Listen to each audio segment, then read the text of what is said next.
Hello, welcome to He Saw, She Saw Theatre. I'm Mrs. B. And I'm Maid Marian. We're here this lovely fine day having tea, and we're going to discuss, that's terrible.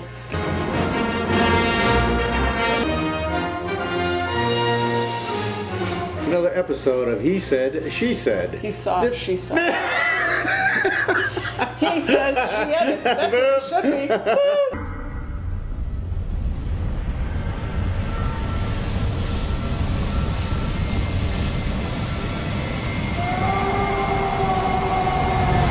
Hi, and welcome to another episode of He Saw, She Saw. This week we're reviewing Robin Hood. Robin Hood.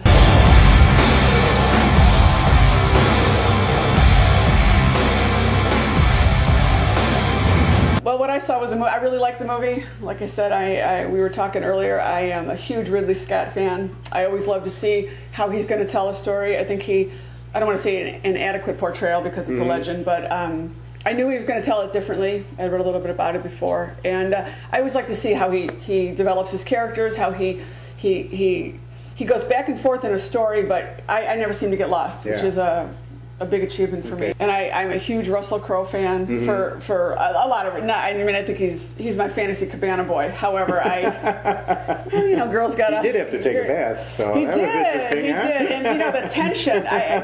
He's always the tension between the two of them was very good. It seems we are to share my chamber. I sleep with a dagger. If you so much as move to touch me, I will sever your manhood.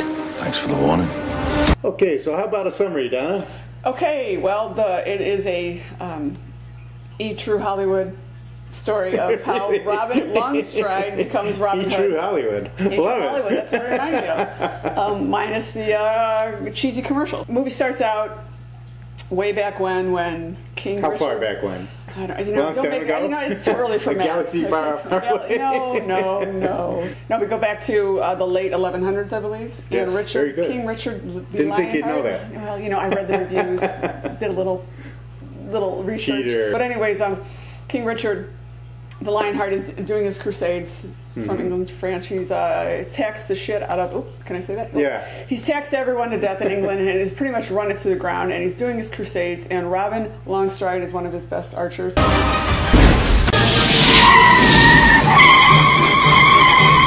And he's just along doing what he's got to do. The king walks up and says, asks Robin point blank, what he thinks of these crusades. And Robin says, I know you're killing too many innocent men. Basically, the king said, you know what, I appreciate your honesty, but to the stockade you go. So anyways, he's in the stockade with a couple of his buddies. I don't want to call them the merry men yet. Not yet.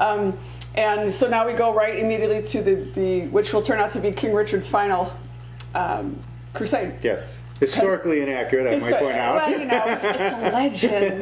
Folklore, fantasy, fairy tale. Yeah, okay. fantasy. When one man alone dared challenge the might of his country's oppressors, Robin Hood, outlaw of Sherwood Forest, and his stalwart band. So anyways, the king is, riding around on his horse saying how the throne can be taken down by a common man, and boom, from up above, the cook. Who gets him? Who gets him? A French chef. Right, a French chef takes out the king of King Richard. So anyways, word travels up to Robin Hood in the stockade, and he takes advantage of it, and they get out of the stockade, and off they go about their business. To get back to England. In the meantime... Which is kind of hard to do with no boat. Right? So in the meantime, Robert Locksley, all these tricky names, is given the duty to return the crown to the throne of England. So he is off with a few knights. He gets ambushed by Godfrey, who we come to find out. Stanley Tucci. I liked him. That's Stanley Tucci. Mark Strong, who is wonderful. And everything he's done, he's a new it. I'm telling you, he's a new it guy. Sherlock Holmes, Body Lies. We'll go to him later. They're taking the crown back, and they get ambushed by, like I said, Godfrey, who turns out is a traitor. We find out he's in cahoots with King Philip of France. Of France. Robin Hood. No, sorry, Robin Longstride stumbles across him and his dead men, and Robert says to him his last dying wish would be that he returns this beautiful sword that he stole from his father, Sir Walter Locksley. He didn't steal it, he took it without permission. And That's stealing, isn't it? Well, you know, it's a father-son. Oh, father-son thing. Okay, then it's legal. You know, Robin agrees and agrees to take it back to Nottingham, where Walter is supposed to be. So that's about it. Then the story begins. You learn how he becomes who the legend is. I really enjoyed that part of the movie. It was kind of adventurous. It introduced all the characters, got things going. It was moving in a nice direction. And then Russell Crowe, Robin Hood, gets to Locksley's farm and meets up with Kate Blanchett, Maid Marian, and the movie just flatlines at that point. Really? I thought so. Nothing happened. So it just moved too slow for you? Yeah, it really did. That part. That was like a significant portion. It's a long movie. But what a great cast. Russell Crowe, Kate Blanchett, Mark Strong, don't pick on him. William Hurt. William Hurt. And Max von... I was going to say Max von Bülow. Max von... Sydow. So, whatever. I read one review where it said William Hurt gave up on his English accent about halfway through. But I liked it. You know, I didn't expect this swashbuckling kind of adventurous thing. I expected what I got, so I enjoyed it. All the characters were everybody was into it. There was truth in it. You know, that's important for me. This could have been a two-parter. And actually, Robin Hood was like a minor character for a while. Right. And, you know, the sheriff. He was real small. Yeah, it was like they made the movie or they wrote the script and they said, "Oh my God, we got to get the sheriff." We forgot the sheriff. Hail, please.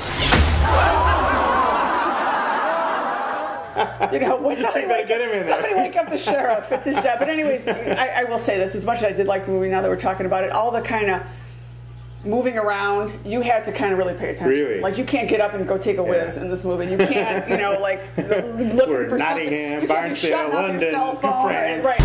As many men as you need.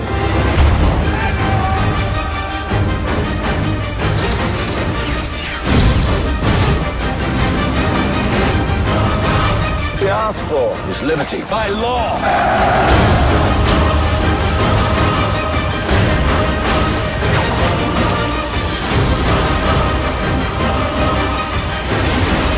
No offense to not bathing back then, but you know, all these guys with their scraggly hair and their beards and stuff, right? And, you know, you could smell them all. Mildly turned on. Smell-o-rama. You know, let's talk a little bit about King John, because he was kind of they always had that guy's a little squirrely. He is. Because you never know. Historically, he looks a little He looked a little Middle Eastern to me. This was one of the stronger King Johns I have seen in the movies. Usually he's like a little wimpy sissy, you know? Yeah. More bubble! Oh, yes, now it's happening. Godfrey was clearly Robin's nemesis, or whatever you want to say, and they were barely together. Right. You know what I mean? And barely on screen but together. Somehow you remember this guy as the one that shot him in the leg. People. One of the most ridiculous moments in movie history. Come on. Kate Blanchett shows up with the little boys, and they're on their ponies. Come on. I thought I was watching Mel Brooks. Word in comedy. It's the charming part of the movie when Robin has to pretend he's Robert. I thought it was charming. Yeah. Evidently you didn't. Well, these people are really stupid. I mean, how long's the guy been gone on the Crusades? And they're like, "Hi, Robert." Hi, Robert. You suddenly got very hot in those clothes. Used to be a dumpy ass, but now you look good. You were much. I like the change. Now you're just hot. Hey, you know, at least he wasn't throwing phones at anybody, you know. I was waiting for that scene. That didn't come. Back to the Future. Here's a cell phone. Doc, it's not an adult movie. You wouldn't get Robin Hood Men in Tights? He would get Men in Tights. Yo, check it out. You know, he might even get the other Robin Hood, Prince of Thieves. Prince of Damn Thieves. English oak. I love that line. He gave the people the courage to fight. That's my dilemma sometimes when, you know, it's not so much the sex, the violence, the language, because they see it all here between me and Jeff, you know, sex, violence. Well, not so much the sex, but the violence and the language. Sorry, honey. You got it going. I got it going on. I got it all planned out. So, what Donna saw was an epic adventure that she really enjoyed. And Donna's rule is the longer the movie is, the better she likes it, because then she doesn't have to talk to Jeff. Oh, that's so funny. You saw a movie that went on way too long and just didn't keep your attention. He's the first action hero. And white men can't jump.